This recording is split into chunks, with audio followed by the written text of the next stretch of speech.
With the infrastructure bill now signed into law, the Biden White House has turned its attention to its next trillion-dollar spending spree, the so-called Build Back Better bill.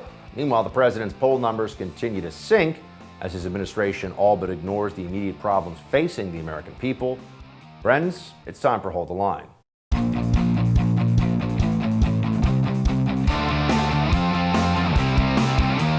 Welcome to Hold the Line. I'm Buck Sexton. ABC News Washington Post poll tells you a lot here about Biden's approval. Overall, 41%. Pretty dismal stuff. But when it comes to handling the economy, man, even lower, 39%. Here's what's going on. The American people are feeling the effects of having a Biden regime that does not understand growth, prosperity, how to encourage entrepreneurship, how to make the markets as robust and grow as fast as possible. No, you have people that are constantly prattling on about social justice and talking about the need to tackle climate change and how scared they are of fossil fuels and how we need to raise taxes. This is all they seem to talk about. Oh, in addition to that, there is the Build Back Better bill. So instead of just allowing the business of the American people to be business, the people in charge, who, remember, 39% of Americans think they're handling the economy well, the people calling the shots want to call even more, especially when it comes to spending. Joe Biden's out there telling everybody, oh, don't worry, the Build Back Better bill is fully paid for, folks. That's right. It's almost like the money just comes from thin air. Watch. Folks, you know, the same goes for my plan to build back better for the people. Getting folks back to work and reducing cost of things like child care, elder care, housing, health care, prescription drugs, and meeting the moment on climate change. I'm confident that the House will pass this bill, and then we're going to have to pass it in the Senate. And it's fully paid for. It will reduce the deficit over long term, according to the leading economists in the world. And again, no one earning less than $400,000 will pay a single penny more in federal taxes.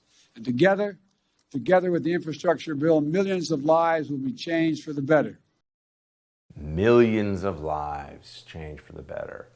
What about inflation?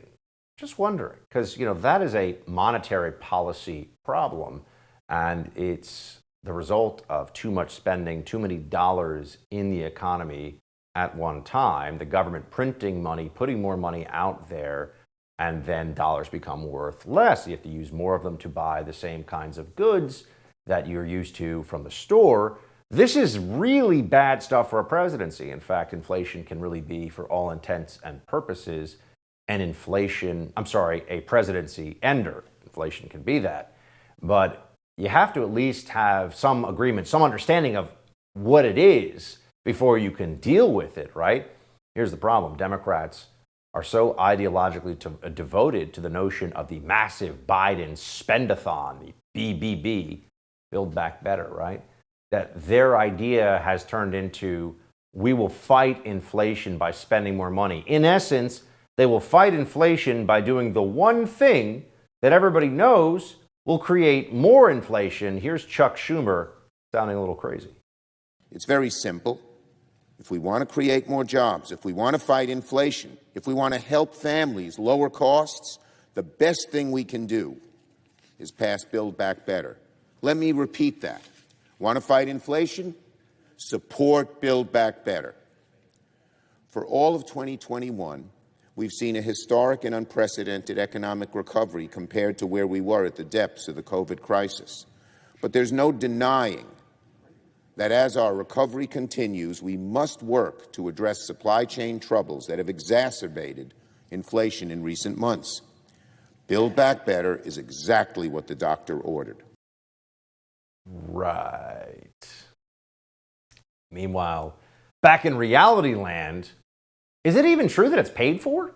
Is it even true they're not going to raise taxes on the middle class? Well, depends on how many of the budgetary gimmicks in the bill you let them get away with. For one thing, there are some massive spending provisions that are supposed to sunset, but they don't have to. And then they calculate it based upon the possibility that Democrats, once they start the spigot flowing, once they're spending all this taxpayer money, are going to say, you know what, enough of that. We'll let this program lapse. We all know that's never going to happen. But if people actually knew what the long-term real cost would be, not just to the national debt, but also in terms of inflation, in terms of the economy overall, in ways that affect people that they know, gas prices, food prices, price of rent, price of buying a home, all of that, healthcare prices. If people actually knew that, they would recognize the Democrats for the economic arsonists that they are. But instead, Nancy Pelosi's walking around saying, oh, it's a middle-class tax cut in the Build Back Better bill, totally paid for. May I just say and associate myself with the closing remarks of Mr. Schumer. This is a great accomplishment, and there's more to come. And so happy that hopefully this week we will be passing Build Back Better to get tax cuts to America's working families, to create millions more jobs, to lower health care costs, and all of it paid for by making everyone pay his or her own fair share. That's an important little part at the end there. All right. Nancy Pelosi is a relentless propagandist, as you know. That's not surprising at all. Nancy is a millionaire socialist like so many of the others out there. She gets to be super rich and do whatever she wants, but she wants to make sure it's harder and harder for you to create any kind of financial stability for yourself. You know, the government will do that for you. That's what they want you to believe. But notice she says pay their fair share. You know how they're going to do that? Supercharging the IRS. That's right. Billions and billions of additional IRS spending to hire more agents. And how will they justify that spending? By having the IRS do a whole lot more audits. That's right. They want to make the IRS incredibly aggressive to go after people, essentially create the tax Stasi for the Democrats' revenue needs. Does that make you feel better? Does that make you feel like things are going to go the way we want them to in this country? Meanwhile, White House Deputy Press Secretary Andrew Bates is out there saying the CBO doesn't actually have the experience, the Congressional Budget Office, the experience to judge the Build Back Better agenda. The CBO does not have experience analyzing revenue amounts gained from cracking down on wealthy tax cheats who are taking advantage of every honest taxpayer. Last night, reporters directly asked key Democratic House members whose views run the gamut, including moderates, liberals, folks in between. They universally said this was not an issue at all. So if they don't know, how do they know? Right? Yeah. How do they know it's paid for? Kind of important, isn't it? But they're just hoping to keep you distracted long enough to get what they want out of this. They'll even just say crazy things like, here's Claire McCaskill on MSNBC. Oh, Joe Biden's doing a great job with the economy. You just don't know it yet. At the end of the day, Joe Biden has done a great job on the economy with the asterisk around inflation right now. If gas prices level down, if the inflationary index calms down, you're going to have amazing job creation. And if they execute the infrastructure bill competently, that is, turn some dirt, get some stuff built, cut some ribbons on some highways and bridges and all of those things. People will feel that in their communities. But it's going to take some competence in terms of getting that infrastructure bill out the door in a way that we're not talking about the future next November. Rather, people feel that it is the present, that there's a real difference being made in terms of their infrastructure. Whatever she's smoking, I want some. Fate of Kyle Rittenhouse is in the hands of Kenosha, Wisconsin jury this evening, a day after prosecutors called a mob of rioters heroes for attacking the 17-year-old. We got more on that with the host of I'm Right here on the First TV, Jesse Kelly, when we come back. Let's talk about protecting your home, which is the most valuable asset you own. You have homeowners insurance for a good reason, because without it, a fire, flood, or burglary could destroy you financially. There's another major crime your homeowner's policy doesn't cover, called home title theft. The FBI calls home title theft or fraud one of the fastest growing crimes, and it can ruin you financially. This is why you need Home Title Lock. Title fraud happens when a criminal forges your signature on documents stating you sold your home to him. Then he takes out loans against your home and leaves you with the payments. You'll spend a fortune in legal fees trying to prove you didn't commit fraud. Home Title Lock puts a barrier around your home's title. The instant they detect anyone, from a cyber thief to a renter to a relative, trying to forge their way onto your home's title, they help shut it down. Go to HometitleLock.com and register your address to see if you're already a victim. and enter radio for 30 free days of protection. That's code radio at HomeTitleLock.com. We'll be right back with Jesse Kelly.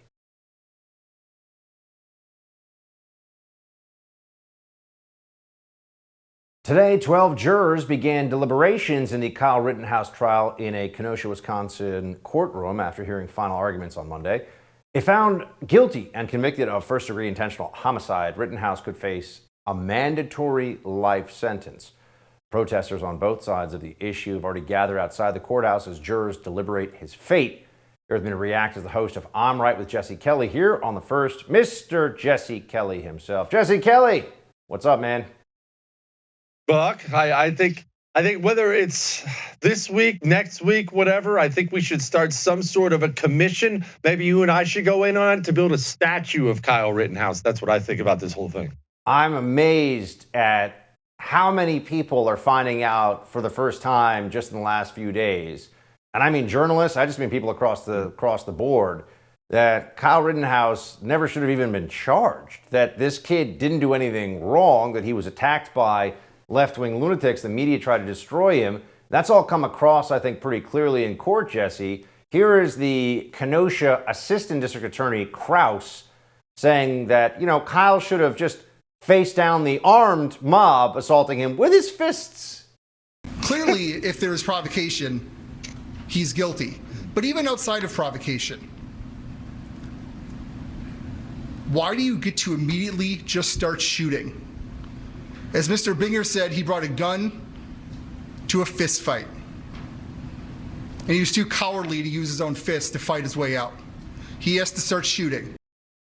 I mean, I guess the guy's supposed to, swing a lasagna tray? Is that what Krause wants here? Like, how is he supposed to attack people that are attacking him without using the weapon that he's got in his hands? Seems kind of crazy.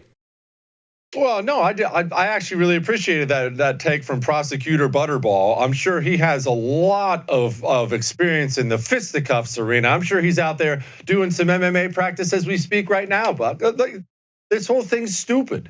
It's beyond stupid. It's criminal. And I don't mean Kyle Rittenhouse. We had an angry mob of street animals terrorizing America last year at will. All these DAs, all these mayors standing them down so these people could kill people, which they did, torch businesses, ruin lives, which they did. And it takes a 17-year-old man with a weapon who steps up and says, enough is enough. He goes out there, doesn't go after anybody. They come after him. He defends himself and doesn't hurt a single innocent person. I actually wasn't trying to be over the top at the beginning, Buck. That is heroic. The kid should get a medal and a statue somewhere. What he did was good. And we got two pieces of crap that are now in the ground forever. And I don't cry for them either. This was how America is supposed to work. A private citizen with a firearm, defending private property in a lawful way, defending himself. What's the problem? Apparently, Jesse, he was just supposed to get his ass kicked. I mean, that's what the district attorney actually said in a court trying to convince a jury to send Kyle Rittenhouse to prison for the rest of his life. Here is that DA Krause again. Everybody takes a beating sometimes, right? Sometimes you get in a scuffle and maybe you do get hurt a little bit. That doesn't mean you get to start plugging people with your full metal jacket AR-15 rounds, and no, bullets are not bullets. And we heard testimony about that. I mean, he's actually making the case that Rittenhouse's legal and ethical obligation here was to get jumped, assaulted, maybe beaten to a coma, maybe beaten to death. That's what's supposed to happen here. These are people. This is a prosecutor, Jesse. This is somebody who has the power to bring charges and ruin people's lives in the state of Wisconsin. I think it's good for folks to see how messed up the system really is. Well, Bucket, you just nailed on something that you and I have had so many conversations in public and private about, is that this radical, you take some Antifa street communist piece of trash. This guy feels as if he is completely in the right to burn, loot, and destroy everything. He feels like he's morally right, and if you try to stop him, he's wrong. Well, okay, you and I could probably just excuse that. It's a street piece of trash. But that way of thinking, it goes all the way up to the Oval Office. It's people on cable news. It's prosecutors, as you just pointed out. There are people in mega powerful positions in this country who believe if you're a communist, you should be allowed to just run roughshod anywhere you want, and any attempt to stop them is a crime. That's frightening. It's one thing if it's a piece of crap like Rosenbaum. A prosecutor? I mean, keep in mind, this could end the kid's life. We're that close. It's nuts where we are. Rittenhouse's attorney, Mark Richards, was at least making this case publicly, Jesse, that this is all politics. Watch. Ladies and gentlemen, this is a political case. We can take politics out of it as in Democrat and Republican, but the district attorney's office is marching forward with this case because they need somebody to be responsible. They need somebody to put and say, we did it. He's the person who brought terror to Kenosha. Kyle Rittenhouse is not that individual. He's totally right that this is a scapegoat situation. And what's remarkable is that, as you put it, the crazy barbarians or whatever on the street, I think you said animals, the barbarians running around who are burning down things and terrorizing a community, they haven't upset the prosecutor's office. Have any of them been charged with any kind of a felony, arson, rioting? I mean, there are actual criminal statutes that come into play. It's all on Rittenhouse, apparently. Buck, charged. They're being celebrated. Now, I wasn't watching CNN, so don't start giving me guff right here on your show. But I did see a clip of Anderson Cooper the other night. Had that guy who's now a permanent left-handed one because Kyle Rittenhouse shot off his right bicep. He had that guy on his show not to interrogate him. Now, remember, that guy is an admitted socialist revolutionary. That's what he calls himself. Anderson Cooper has him on the show not to ask him, why exactly were you burning down Kenosha, Wisconsin? Why were you out there with a weapon? Why were you running at this guy? What? He had him on there to do a celebration puff piece on the guy. Buck, they're not only not being charged, these guys are being lionized. It is the systemic, I don't know what you want to call it, entrenchment of this cultural Marxist filth in our country, believing that the political opponents on the right are all criminals is a dangerous thing. I can't believe where we are. I remember a guy who used to be a Republican, at least theoretically, or at least used to be a conservative, I think, David French. He's out there. He tweeted this out, Jesse. The movement to make a hero out of Kyle Rittenhouse is both ridiculous and dangerous. He was a foolish kid wielding a deadly weapon, but even foolish kids have a right of self-defense.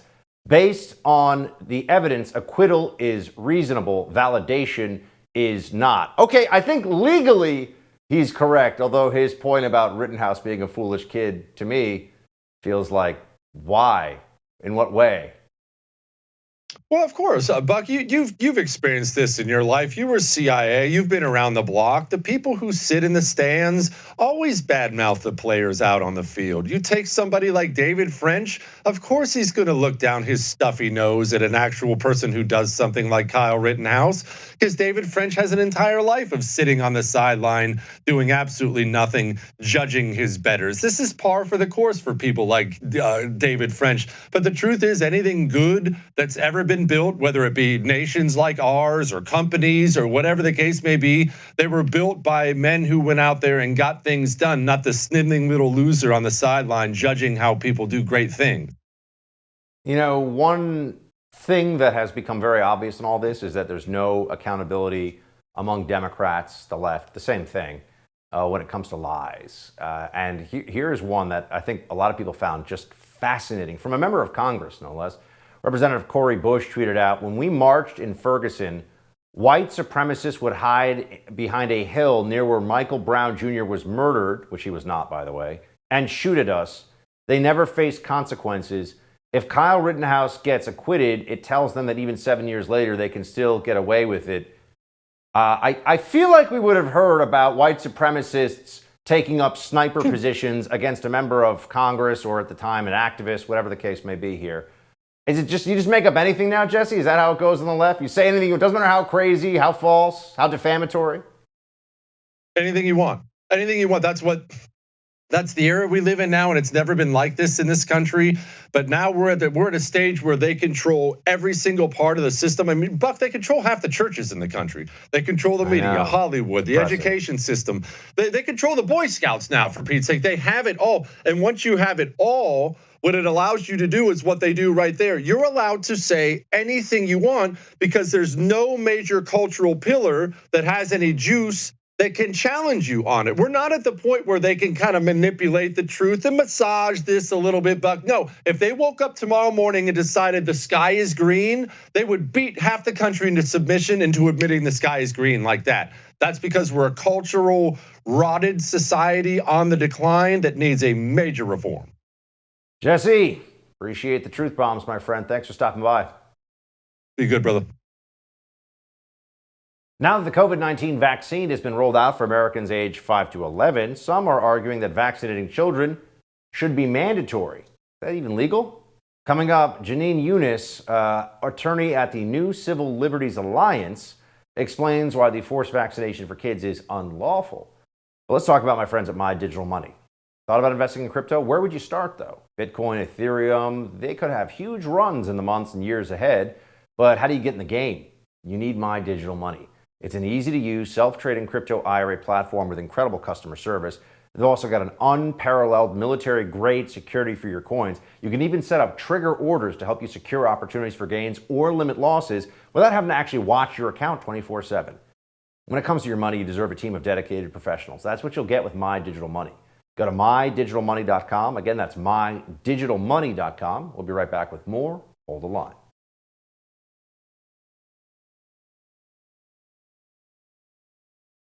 Since the FDA authorized the Pfizer vaccine for 5 to 11-year-olds, a wave of mandates for minors is flooding the country.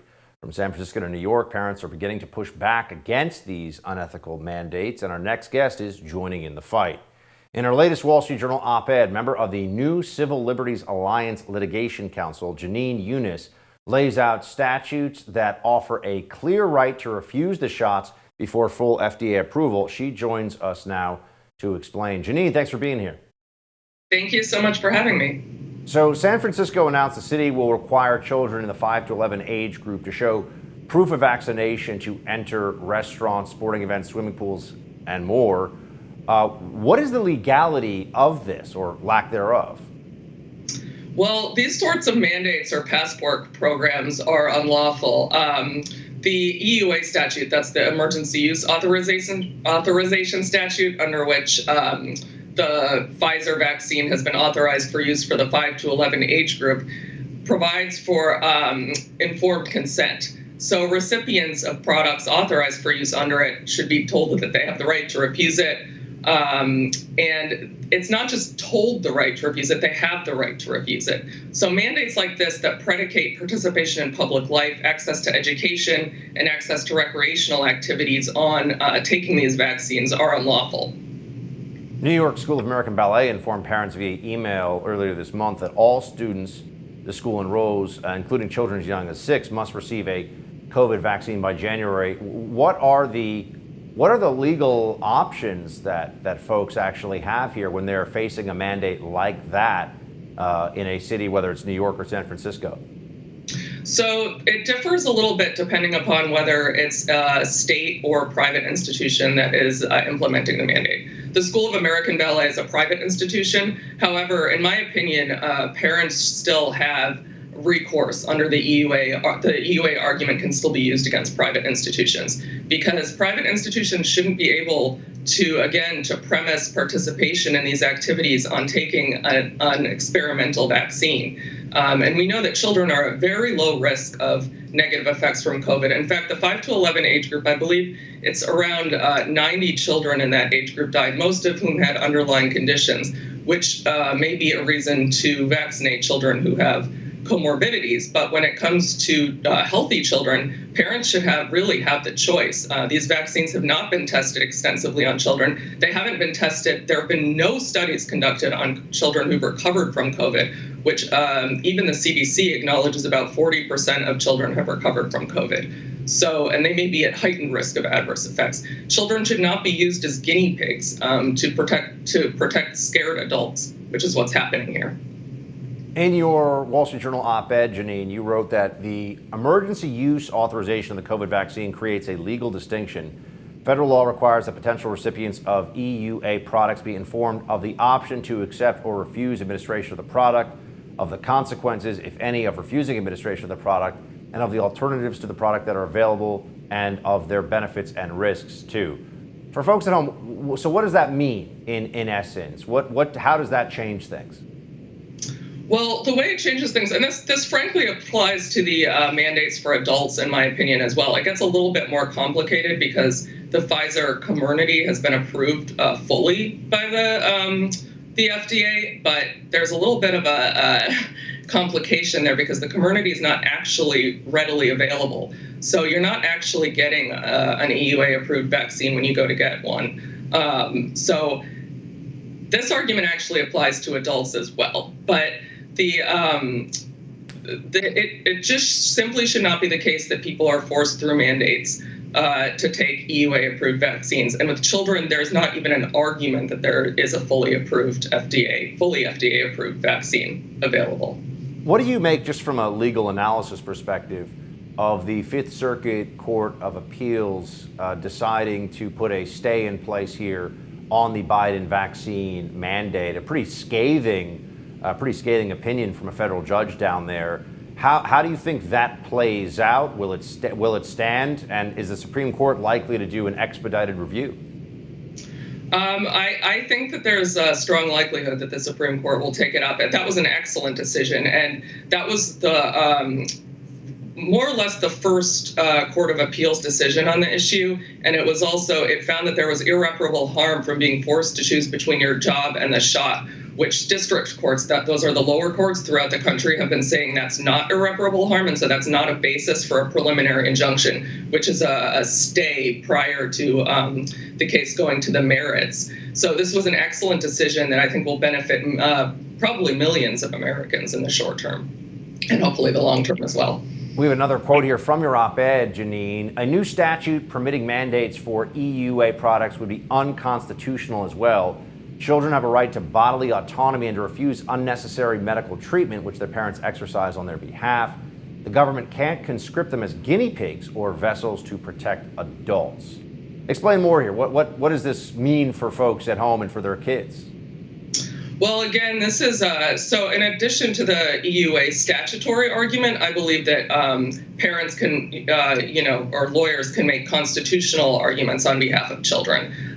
These are, again, arguments that I've made on behalf of adults in the mandate context, but I think they're sort of writ large when it comes to kids, because kids really face virtually no risk at all from COVID. And so they're really being used as vessels to protect adults. I don't even think it really works because, adults can get the vaccine and children really don't spread COVID very much. So there's really no showing that vaccinating children would actually protect adults. But in any event, it's highly unethical and unconstitutional to use children to protect adults. So it's really about quelling adults' irrational fear, and it's not only immoral, but unconstitutional for that reason. Just want to ask you real quick, Janine, do you think that the Biden mandate that goes into effect officially January 4th, is it going to get stopped by the courts? I believe so. Yes, I believe the Biden mandate is highly illegal and will be stopped. Thanks for being with us, Gina. Appreciate it. Thank you so much for having me. All right, we got more on efforts to vaccinate America and the latest from lab coat tyrant Fauci with the First TV's Morgan Zegers when we come back. But let's talk about a potential investment opportunity. If you ever thought about investing in real estate, take me up on this recommendation. Visit doneforyoubuck.com. You can learn more about my friends at Done For You Real Estate. These guys have found a way to make real estate investing straightforward, and their system flat out works. I know because I'm using it. It allows everyday, hardworking Americans to finally own investment real estate without all the risk and difficulty of doing it on your own. Look, if you want more details, I got an idea. Go right now to doneforyoubuck.com. At the top of the page is a podcast interview I did with Done For Your Real Estate, where you can hear my personal experience with their company in my own words. I'll tell you about it in detail. Picking the city, the house, getting the broker, the loan, even getting a tenant in place so I get free cash flow coming to me every month. Visit doneforyoubuck.com, listen to the podcast interview, and give my friends a chance to show you what they can do for you. We'll be right back with more. Hold the line.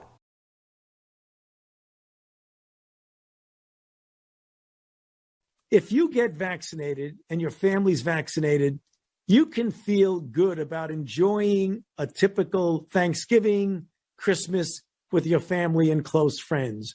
We unfortunately still have a dynamics of infection in the community of about 70,000 new cases per day. So when you go to indoor congregate settings, go the extra mile, be safe, wear a mask. Fauci does it again. Another flip-flop from Mr. Fauci. The doctor continues to reject the idea that face masks are a personal choice, raising eyebrows again after arguing some Americans have a misplaced perception about their individual rights when it comes to societal safety during the COVID pandemic. Here with me to react, contributor at The First TV, Morgan Zegers. Morgan, thanks for being here. Thanks for having me, Buck. Do you think we ever get free of Fauci? I wonder now. I feel like I'm going to be an old man myself, and there'll still be some animatronic Fauci or some version of him on screen somewhere that's telling us all that we have to mask up in 50 years. Well, absolutely. I mean, unless we decide to, as a community, as multiple communities across the country, to reject these forces of us onto our lifestyle, then we're going to have to continue to comply. National non-compliance is really the only answer to get us out of this situation. I'll tell you what, Buck, I stopped believing Fauci and anything that he said the moment that he said that he only focuses on health and science and he does not consider liberty in his decision makings. That was a huge red flag for me.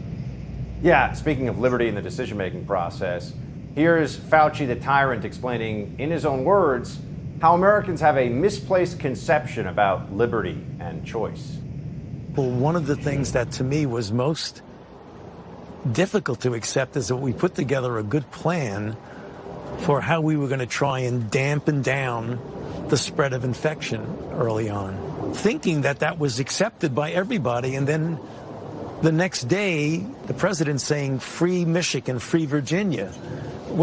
I didn't quite understand what the purpose of that was, except to put this misplaced perception about people's individual right to make a decision that supersedes the societal safety. See, what I find fascinating is that he seems to think that statewide lockdowns in any capacity were successful, despite all the actual data and the history of what we've been through as a country. Of course. And Buck, I think our founders were geniuses when they wrote the Constitution. I think it's the greatest political document in a world history. They looked at every attempt at a republic, at a representative government that's been tried in human history. And they said, here's where they went wrong. Here's how we can prevent it from failing in our own country. But what they didn't really expect is for Congress to hand over massive amounts of funding and control and decision making to the executive branch. And in the executive branch, now we see these huge bureaucracies and people like Dr. Fauci. He's the highest paid bureaucrat in America. I can't believe how much money he makes. He still isn't fired for his failures in his job. And I don't think our founders ever anticipated seeing the executive branch grow this big. It's a complete disway of the Constitution that they intended. So, Morgan, we're being told right now that the spike in COVID cases after Thanksgiving is likely to be substantial, that we could be going into a rough period here in the wintertime with COVID. And as of just a few days ago, Dr. Fauci, among others, has started to say that all adults, not just those who are over 65, not just those with immune compromised situations, all adults should have to get the booster. Do you think that this is going to be a place where they actually have a much bigger challenge getting compliance? And what's that going to mean for the next steps from the Biden administration? I think they will. From the people that I know that are elderly or maybe a little bit older and more at risk that said, you know what, it is smarter for me to take the vaccination. I'm okay with taking the risks of a more experimental vaccination. I'm okay with that.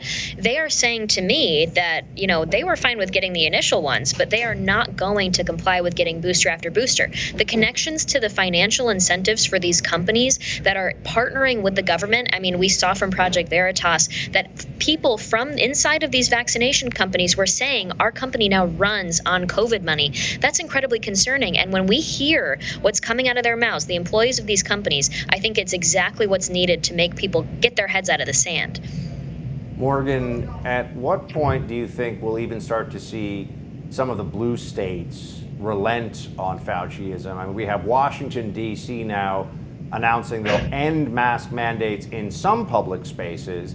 The governor of Colorado, Jared Polis, has come out to say, well, you know, New Mexico has a mandate, we don't, and they're really not much better off than we are with their mask mandate.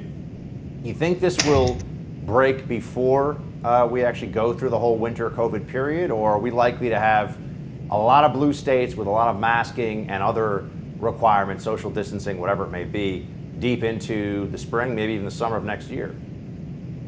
Well, as much as I would like for them to be able to look at the success of red states like Florida that are having incredibly low cases, low numbers of deaths, I don't really have a high bar or expectation for these blue states and blue leaders to admit, you know what, I was wrong. I also don't think that they're in a mindset of saying, oh, I am wrong. I should address that there are better ways to handle this. I honestly think that they believe they are right. They enjoy these lockdowns. They enjoy these executive powers that they now have when they claim emergency status as a state. You see multiple areas around the country still push that they need to continue and extend the emergency sections that they are experiencing. It's disgusting to me. And I don't have a very high bar for these people. I think they enjoy this, and I don't think they're ever going to address that they were wrong.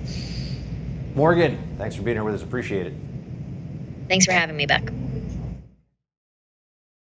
Remember that investigation by the Department of Homeland Security into the mounted Border Patrol agents who were allegedly whipping migrants who were trying to come to the U.S. illegally? Yeah, that's not happening. I'll have an update on the story in Quick Hits. But I want to tell you again about my friends at My Digital Money. Cryptocurrency is a place where you could have huge gains. People know this. That's why they're investing in things like Bitcoin, Ethereum, and many other digital tokens. That's where My Digital Money comes in, though, because how do you get started in this?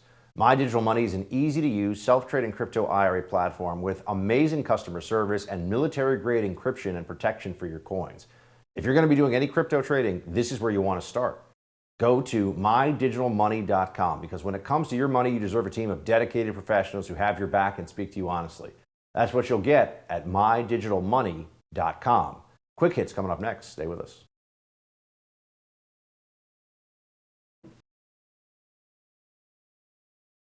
DHS declines an investigation into mounted Border Patrol agents, and Oregon Governor Kate Brown makes a strange fashion statement. That is putting it mildly. Those stories in Quick Hits. Let's get to it. First off, you will recall that it was just a little while ago that there were thousands of illegal Haitian migrants at the U.S.-Mexico border, all gathered together there in an effort to subvert our immigration laws, enter the country illegally, and stay forever. Well, there were members of Border Patrol there who were trying to prevent that from happening. Some of them were on horseback, and there was a photo taken that seemed, according to some hysterical libs, to show members of Border Patrol whipping the migrants, which then turned into a discussion about how this evokes the worst images of America's racist past. The problem with all of that was they didn't whip anybody. They had split reins on horseback, and they were using the reins to maneuver the horse. Nobody was whipped. No one was attempting to whip anyone. We knew that, but the media lied about it. Well, the lie stops today. The Department of Homeland Security's Inspector General declined to investigate the conduct of Border Patrol agents who were pictured in September on horseback turning away Haitian migrants and who were falsely accused by President Biden and some lawmakers of whipping migrants. The DHS announced Tuesday that U.S. Customs and Border Protection initially referred the investigation to the Office of Inspector General, but the OIG declined to investigate and referred the matter back to CBP's Office of Professional Responsibility. Interesting, isn't it? They just lied about it, and they didn't care. They were lying about it. Oregon Governor Kate Brown is a loon. That's been clear for a long time. But this goes even beyond what we would have expected. You know, masks for people in the era of COVID are like an anxiety napkin. Well, this is an anxiety centerpiece for your Thanksgiving or Christmas table. What the heck is that? I know it's a snow globe. I understand what it technically is comprised of. But what a loon. What a total and utter loon she is. Ridiculous. But this is the thing. Masks now for people are a symbol of what good people they are. They don't view it as oppressive. They don't view it as uncomfortable, which it clearly is, and useless, which it also clearly is. For the masked maniacs out there, it's an opportunity to express oneself, or at least to display one's mental illness. Ben Shapiro, very well-known conservative commentator out there, had a pretty funny moment with somebody when he was giving a speech. Here you go. Hi, Ben. How are you? Doing okay. How are you? Great. How come you claim to be 5'9" even though you're like 5'5"? I don't know. How tall are you? 5'9". You're 5'9"? I'm actually 5'9". Okay, come over here. Let's see.